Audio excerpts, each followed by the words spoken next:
Bienvenue dans cette ANEP News numéro 14. Je suis Nina, VP Communication Interne à l'ANEP et aujourd'hui nous allons parler de ce qui s'est passé à l'ANEP en juillet, août et septembre. C'est parti! En juillet, nous avons relayé une enquête sur les LGBTQI-phobies dans l'enseignement supérieur. Merci à toutes les personnes qui ont répondu à l'enquête.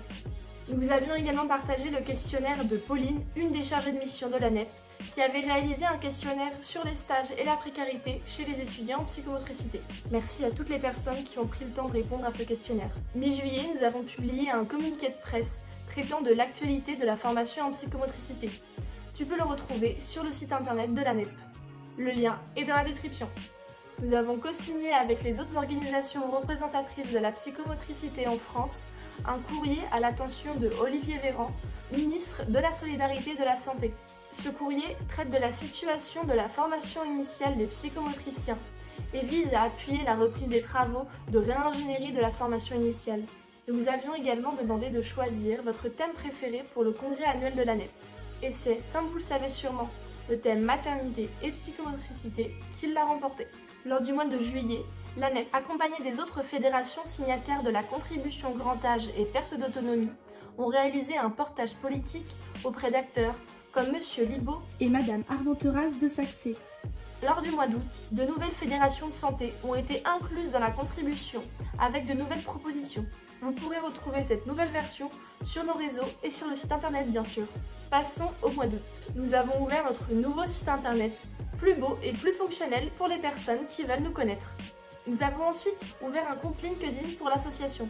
Vous pouvez dès maintenant aller nous suivre. Enfin, en août, l'ANEP a participé au séminaire santé de la FAGE. En septembre, il s'est passé énormément de choses. Début septembre, nous avons sorti notre Draw My Psychomote.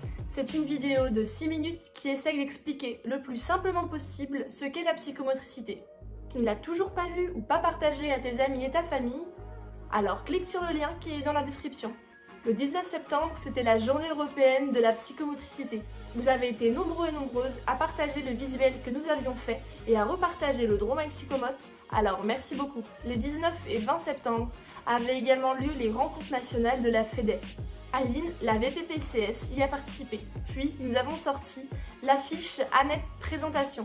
C'est une affiche qui tente d'expliquer simplement les buts de l'ANEP et les postes. Le but est de réussir à faire connaître l'ANEP aux étudiants qui ne sont pas forcément sur nos réseaux sociaux. Puis il y a eu le congrès de la FAGE les 26 et 27 septembre. Le nouveau bureau a été élu. Et enfin, fin septembre, il y a eu le portage politique de la nouvelle version de la contribution grand âge. Voilà ce qui s'est passé à l'ANEP récemment. En ce moment, c'est aussi l'ANEP Tour. L'ANEP Tour, c'est l'occasion pour les membres du bureau de l'ANEP de faire connaître l'association et de rencontrer les étudiants. Bien sûr, dans les circonstances actuelles, certaines rencontres se feront uniquement en visio. C'est le moment de partager un bon moment ensemble et de répondre à vos questions. Si tu ne sais pas quand a lieu l'ANEP Tour chez toi, demande à un membre de ton BDE. Merci d'avoir regardé cette vidéo jusqu'au bout. Si elle t'a plu, tu peux laisser un pouce bleu et la partager bien sûr. A très bientôt. L'ANEP, c'est vous.